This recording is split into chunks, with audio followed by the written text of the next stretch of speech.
ये जो मन है ना, ये भगवान ने इसकी रचना की है। इंद्रियाणाम मनश्चास्मि, कह रहे इंद्रियों में मैं मन हूं, और त्रिगुण माया का इसमें भरा हुआ पूरा पॉइजन जहर है। आप देखो मन छोड़ के गंदी बात में ही जाएगा, नहीं जाएगा। ये नहीं कि अच्छी बात में नहीं जाता, अच्छी बात में लगाओ तो लगेगा, और वो भी थोड़ी देर। और बुरी बात में लगाने की जरूरत नहीं, आराम से। इसका स्वभाव रचना ऐसी रची गई है। अब यही गेम रखा गया है कि अब इसकी गति को रोको, अंतर्मुख करो, भगवदाकार करो, तो तुम्हें इनाम मिलेगा, त्रिभुवन पर विजय प्राप्त कर लोगे। वो अद्भुत आनंद अंदर ही मिलेगा, किसी से कहने की जरूरत नहीं, आनंद मगन हो जाओगे। और उसी आनंद की खोज देखो, जब हमारा मन कहता है इस शरीर को भोग लें, इस वस्तु को भोग लें, अमुक, देखो सब अपने घर के जैसे बैठे हैं, क्या उसके भोगने के बाद मन को शांति मिलती है? थोड़ी देर के बाद फिर एक नया संकल्प बनता है, फिर एक नई, मतलब हमारी खोज अधूरी रही। वो नहीं मिला जो मैं सोच रहा था। सोचने में जैसा सुख मिलता है वैसा ना भोगने में नहीं मिलता, चाहे वो भोजन हो, चाहे वो दृश्य हो, चाहे वो कोई क्रिया हो। आप देखना, जो मन हमें सोचवा के पागल बनाता है, और जब हम उस पे जाते हैं तो वो चीज हमें नहीं मिलती है। तब लगता है कि वो यहां नहीं शायद यहां हो, यहां नहीं शायद यहां हो। ऐसे भटकते पूरा जीवन व्यतीत हो जाता है। बुद्धिमान वो है जो दो चार कदम में ही लौट आवे कि गलत दिशा में जा रहे हैं, पर हम पूरा जीवन चलते रहते हैं, लौटने की बात ही नहीं आती। और यहां तक कि शरीर वृद्ध हो जाता है, इंद्रियां काम नहीं करती, पर मन वैसे ही सलाह करता रहता है।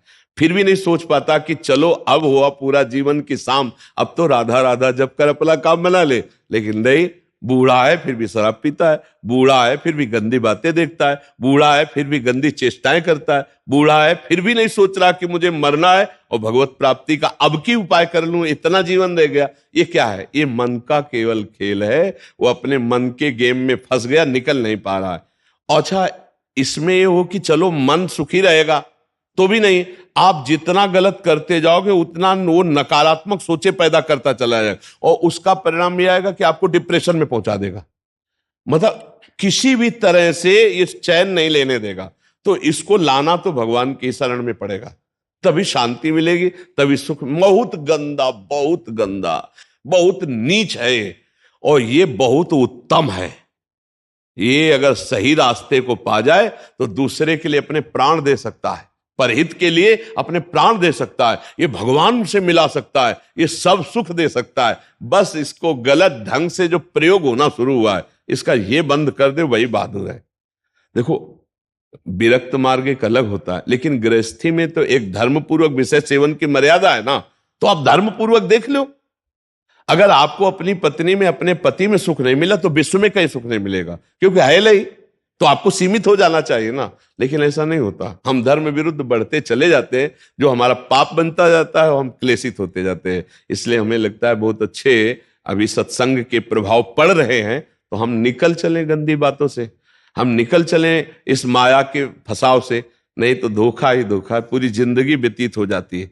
भोगते भोगते हर इंद्रियां सब नष्ट होती जा रही, फिर भी भोग इच्छा, ये है क्या? समझो ना, पूरा जीवन हमको बेवकूफ बनाया जा रहा है। गौर से देखो, पूरा जीवन नहीं बेवकूफ बनाया जा रहा। तो एक बार और देख लेते हैं, इसमें हमारा पूरा जीवन जा रहा है। सुख तो नहीं मिला, पर एक बार ऐसे देखते हैं, शायद इस पद्धति से देखते हैं, ऐसे भोजन बनाते हैं, ऐसे ये भोगते हैं, ऐसे ये देखते हैं, ऐसा फंसाव करके रोज हमको गिराता है, रोज हमको मन भ्रष्ट करता है। कभी नहीं कहता कि एक बार भगवान से मिलूं क्या, कभी उसका मन नहीं होता। इसको तो जबरदस्ती लगाना पड़ता है। इसको भगवान में लगाने के लिए भी भोगों का प्रलोभन देना होता है, तब ये भगवान में लगता है धीरे धीरे। ये भोगी मन भगवान में भी लगने के लिए तैयार, तो भोग के लिए देखो, भगवान को मना लोगे ना तो बढ़िया व्यवस्था बन जाएगी, चक जो चाहोगे सब हो जाएगा, जो चाहेंगे भगवान दे दे। बहुत मन बेवकूफ बनाता है, इसलिए हमें लगता है मन की बेवकूफी से बचना चाहिए। एक आया था भगतला, उसने कहा भगवान से मैं भजन करूंगा, सब करूंगा, लेकिन 1,00,000 सुंदरियां स्त्रियां चाहिए। अब गजब का दिल है तेरा, गजब का दिल है यार। जिनके एक है ना, तो वो कभी कभी एकांत में ऐसे बैठ के बैठते हैं। तो इसीलिए मल की कहीं में मत रखो, बहुत बड़ा भूत है, ये परेशान कर देगा, नष्ट कर देगा। इसे सतमार्ग में लाओ, भगवत मार्ग में लाओ, तभी आनंद की। इसकी केवल चाल है, ये नहीं ये नहीं ये, वो है कहीं नहीं। पक्का समझ लीजिए। ये हमारे को भ्रम पैदा करता, कुछ नहीं, कुछ नहीं है। नाम जप करो, सत्संग करो, धर्म पूर्वक विषय भोगो, हम मना नहीं करते, एक उसे सीमा में रख के भोगो धर्म में, तो उससे क्या होगा, तुम्हें घृणा हो जाएगी।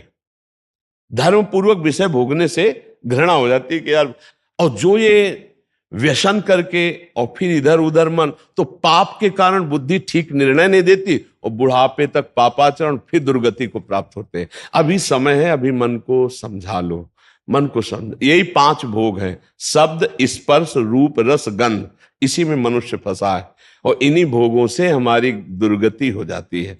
बोलो अभी तक फाइनल में अगर बोला जाए तो अभी तक क्या है अपने पास, कोई अनुभव है क्या? बस एक ही है कि एक बार और चांस मिल जाए, बस किसी भी विषय का, मतलब किसी भी विषय का, मन में हर बार ये रहता कि अब की बार, लेकिन कभी अब की बार पूरी ही नहीं हुआ।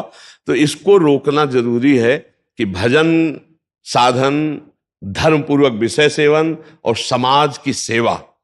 कभी एक बार ऐसा करके देखना, कोई बूढ़ा ऐसा भूखा प्यासा फुटपाथ में पड़ा हो और उसको कभी अपने घर लाना, नहलाना, धुलाना, कपड़े पहनाना और भोजन पवाना, फिर वो जब तुम्हारी तरफ देखेगा तो तुम्हें जो सुख होगा वो जिंदगी में किसी भी भोग में नहीं मिला होगा।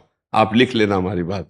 कभी कोई बीमारी से तड़प रहा हो, किसी के सेवा का वहां कोई अवसर नहीं है और आप सेवा का अवसर देकर उसे आप स्वस्थ करो, आप अस्पताल ले जाओ, फिर जो आपको सुख मिलेगा हम आपको कैसे बताएं। वो भगवान का आशीर्वाद होता है। जब कोई बूढ़ा, कोई बीमार, कोई असहाय, और जब आप उसकी सहायता करते हो तो उसके हृदय से जो आशीर्वाद, वो सुख जो मिलता है।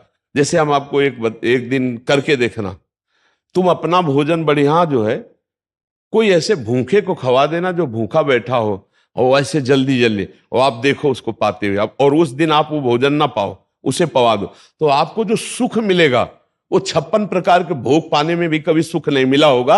वो सुख परहित करने से, दूसरे को सुख पहुंचाने से जो हृदय शीतल होता है वो कभी किसी से नहीं होता।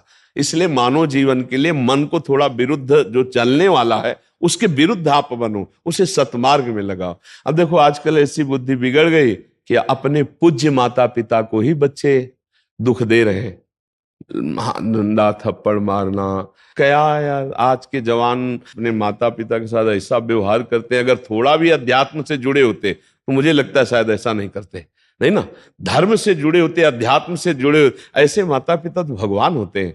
उनकी आंखें नहीं, उनको नहलाओ धुलाओ, किसी मंदिर जाने की और जरूरत नहीं, उनको भोग लगाओ, उनको पवाओ, उनका जो आशीर्वाद है लोक परलोक तुम्हारा सब बना देगा। लेकिन जब अध्यात्म से नहीं जुड़े तो लगता है कौन इनको, तो ये क्या है, ये है मन का वो पापी मन। देखो कैसे पाप कराता है, कैसे निगेटिव चलाता है कि अब ऐसे पुत्रों की क्या दुर्गति होगी।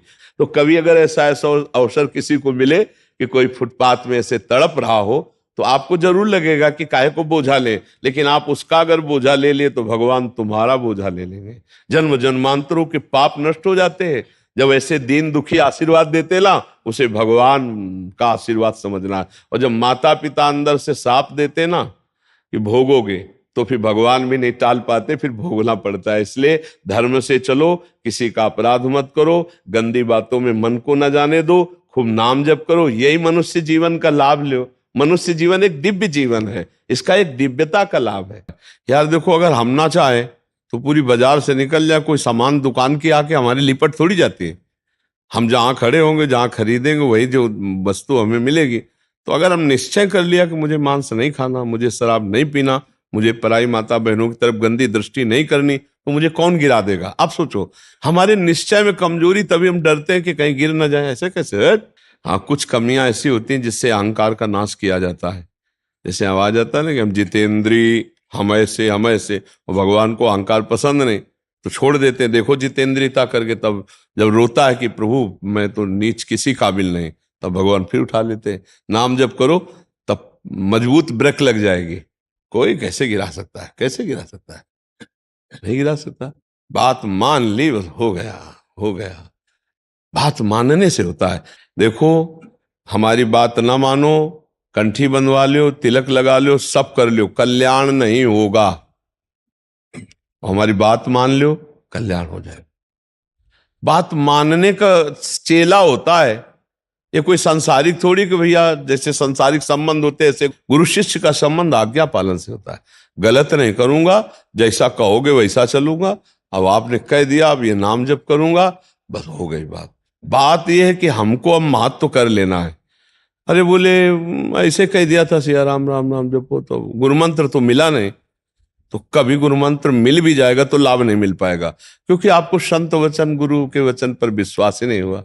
गुरु के वचन प्रतीति न जेहि, फिर स्वप्न में भी लाभ नहीं मिल। मान लिया हो गया हमारा सब कुछ, अब हम राम राम जप करेंगे, अच्छे आचरण से चलेंगे तो यही नाम आपको बल दे देगा। जो आप कहते हो ना कि ऐसा बल कैसे आए, इसी नाम से आता है बल।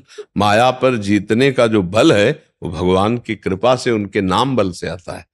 देखो नाम में इतनी सामर्थ्य, भगवान को अधीन कर लिया। सुमीर पवन सुत पावन नामो अपने बस कर राखे, फिर और क्या, काम क्रोध को जीत लो तो कौन बड़ी बात। भगवान अजित जीत गए। भगवान कह रहे प्रति उपकार करो का तोरा, सन्मुख हो न सकत मन मोरा, तुम संतात उरिन मैं नाही। नाम जप करते हुए समाज सेवा, भगवत सेवा, माता पिता की सेवा, बस इससे बढ़िया वो साधना क्या है। अब बढ़िया गंगा जी से कपड़ा धो के लाए और फिर नाली में डुबो दिए तो फिर गड़बड़ हो जाएगा। नहीं, मानव दे थोड़ा विवेक है, धर्म से विषय सेवन करो, पापाचरण करोगे तो फिर वहीं पहुंच जाओगे, नरक हो जाए। कर्मों की बड़ी गति है, इसलिए नाम जप कर लो और ये जीवन सार्थक। अच्छा, नाम जपने में सबसे बढ़िया बात ये कि इसमें हम बैठने की बात नहीं करें कि आप पद्मासन लगा के बैठो। हम कहे दिन भर काम करो, राम राम राम राम, अंदर से राम राम चल रहा, फावड़ा चला, राधा राधा राधा राधा, हर काम होता रहेगा। जब युद्ध हो सकता है मामुनिस्मर युद्ध से, तो युद्ध से खतरनाक कोई काम तो है नहीं। दूसरे की गर्दन काट ली, अपनी गर्दन बचानी युद्ध में, और भगवान अर्जुन को कह रहे मेरा स्मरण करते हुए युद्ध कर, तो इसका मतलब भगवत नाम जप करते हुए सब काम हो सकता है। ठीक है, तुम नाम जप करो और अच्छे बनो, इसी जन्म में भगवान को प्राप्त किया जाए, भगवान की स्मृति में डूबा जाए। अगर आपने भगवत प्राप्ति का कार्य इस जन्म में पूरा नहीं किया तो पहला दंड आपको मिलेगा बिना किसी कर्म के, इस बात का कि आपने भगवत प्राप्ति क्यों नहीं की, आपको चांस दिया गया। जैसे बहुत सरलता से हम समझाते हैं कि जैसे हम आपको विदेश भेजें सरकारी, भारत के संविधान के अनुसार, आप भारतीय काम कीजिए, जाकर भारत के लिए आप ये काम कीजिए, और आप वहां जाकर जाने के लिए तैयार हो कि हमें वहां गाड़ी मिलना चाहिए, बंगला मिलना चाहिए, हमारी सारी व्यवस्था होनी चाहिए, तो सब व्यवस्था भारत सरकार ने कर दी। आप 20 वर्ष वहां रहे, आपको वापस बुलाया गया, आप जिस काम के लिए भारतीय संविधान के काम के लिए गए थे वो काम बिल्कुल नहीं किया, खूब बच्चा पैदा किए, पढ़ाया लिखाया और ब्याह और सब काम किए। अब आप बोलो भारत सरकार आपको दंड देगी कि नहीं देगी? तो देगी ना, क्योंकि आप प्रधान कार्य के लिए ही सुविधा आपको सारी दी गई थी। तो मानव देह केवल संस्कृति मांझ बरियाई के पायो, जो मानुष देह वृथा कत डारत, संस्कृति के चक्र को रोककर भगवान ने कबहू करि करुणा नर देहि, देत ईश बिनु हेतु सनेहि, बिना किसी कर्म के अहेतु की कृपा करके आपको मानव दे दी कि जाओ नर्तन कर फल विषय न भाई, भजी राम सब काम बिहाई, साधन धाम मोक्ष कर द्वारा, पाई न जे परलोक संभारा, सो परत दुख पावई, सिर धुनि धुनि पछताए, काले कर्मय ईश्वर मिथ्या दोष लगाए। तो भाई का हमारा भाग्य नहीं था, हमारा भाग्य से भजन नहीं होता, भजन से भाग्य बनाएंगे हम, भजन से हम पूर्व कर्मों को मिटाएंगे, भजन से हम भगवत प्राप्ति करेंगे। जो न तरय भवसागर असमाज नर पाए, स्वति निंदक मंदमति आत्महनन गति जाए। वो आत्महत्यारे की गति को प्राप्त होता है केवल इस बात के लिए कि तुम्हें मनुष्य शरीर मिला, सारी सुविधाएं दी गई, लेकिन तुमने अपना काम नहीं बनाया।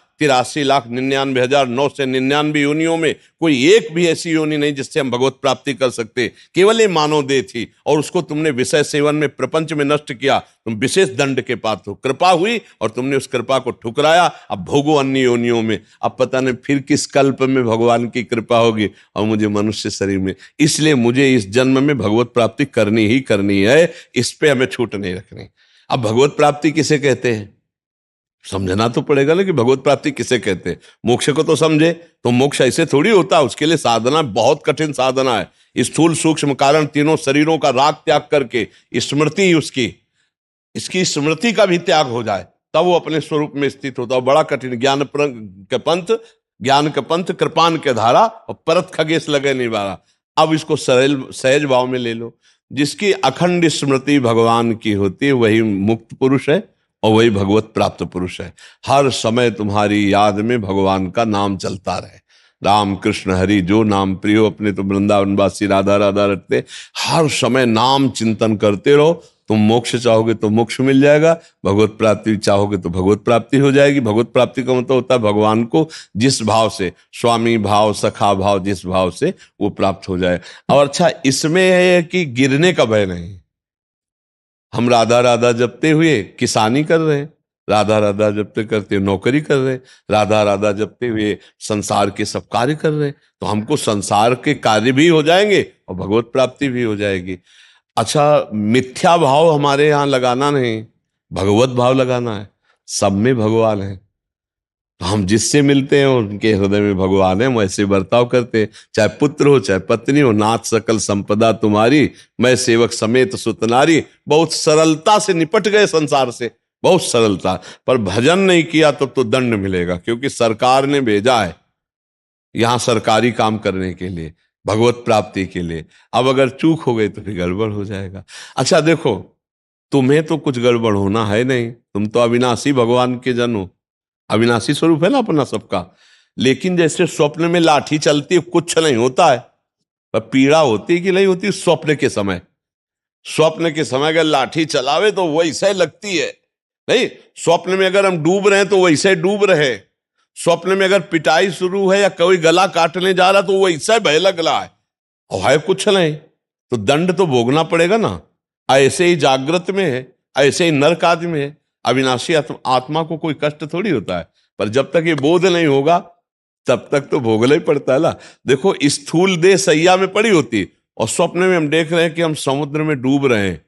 अब वो ऐसे ही कष्ट हो रहा है, समुद्र भी दिखाई दे रहा है, डूब भी रहे हैं, और जो डूबने वाला शरीर है वो तत्कालिक स्वप्न में बना हुआ है, क्योंकि शरीर जो स्थूल शरीर वो तो सैया में सो रहा है। अब बताओ उसको कैसे बचाया जाए। जो स्वप्न में समुद्र में डूब रहा है, अब आप उपाय बताओ उसको कैसे बचाया जाए। हाँ, बस एक उपाय है कि उसको जगा दो। चाहे जितनी नौका लगा दो, चाहे मंत्रवेत्ता लगा दो, चाहे तैराक लगा दो, उसको आप बचा नहीं सकते। उसके बचाने का उपाय है जगा दो। ऐसे ही हम सब मोह निशा सब सोवनिहारा, देखे स्वपन अनेक प्रकारा, यही जग जामिनी जागे जोगी, परमारथी प्रपंच वियोगी, जाने सुत वही जीव जग जागा, जब सब विषय विलास विरागा। बोले मोह निद्रा में सब सो रहे, ये पत्नी है, लड़का है, बच्चा है, रुपया है, पैसा, ये कर लिया, ये कर लूंगा, ये कमा लिया, ये कमा लूंगा, ये जमा कर लिया, ये जमा कर लूंगा, और सोचते सोचते मर गए, कुछ नहीं कर पाए जो करने आए थे। अब कोई सदगुरु जगा दे, ए उठ, मोह निद्रा में सो रहा है, तो जानिस तबे जीव जग, जब सब विषय विलास विरागा। तभी जानना सत्संग का रंग चढ़ रहा है, जब गंदी बातें छूटने लगे और अच्छे आचरण होने लगे और भगवान नाम जप होने लगे, तो जान लेना आप जाग रहे हैं। और जग गए तो स्वप्न के जैसे सारे दुख मिट जाते हैं, ऐसे तुम्हारे सारे पाप, दुख, चिंता, शोक सब नष्ट हो जाएंगे। पर जगना पड़ेगा, बिना जगे नहीं हो सकता। बिना जगे एक ही उपाय है, जगना पड़ेगा, अर्थात भगवत प्राप्ति करना पड़ेगा, नहीं तो दुख से पिंड नहीं छूटेगा। है झूठा, पर बहुत जोर का फुसकार मार के काटता है। झूठा सांप है, रस्सी का सांप, पर ऐसा काटता है, वो ऐसा अनुभव होता है कि जहर चढ़ गया, पक्का। देख लो, सब पूरा जहर चढ़ा हुआ है और कुछ नहीं हुआ। आत्म तत्व को ना कभी फर्क पड़ा था, ना पड़ रहा है और ना पड़ेगा। पर भैया ये स्वप्न है, बड़ा दीर्घ स्वप्न है, इससे जगो, उमा कहूं मैं अनुभव अपना, और सत हरि भजल, और जगत सब सपने में हो। ना कोई माता था, ना कोई पिता था, ना है और ना रहेगा। ऐसे ये रूप एक दिन नहीं दिखाई देगा, लाख उपाय कर लेना, मिट्टी में मिल जाएगा, खत्म खेल। ना पहले था ना बाद में रहेगा, बीच में प्रवचन कर रहा है, इसका क्या भरोसा। स्वाप्निक है ये स्वाप्निक है। जो इसके अंदर है वो सत्य है, और अंदर वाले से परिचय नहीं हुआ, बाहर वाले का टिकेगा नहीं। भाई इसी में हम झूठे में मारे जाते हैं, हर जन्म में मारे जा रहे हैं। हम झूठे से प्रेम करते हैं बाहरी, और वो टिकता ले, और जो अंदर का है उससे प्यार हुआ ले, खाली हाथ फिर। तो एक बार तो यार इस पर विचार करो कि मेरे जीवन का परम लाभ क्या है। भगवान का चिंतन, भगवत प्राप्ति, इसी से परम लाभ मिलेगा। ये जो मन है ना, ये भगवान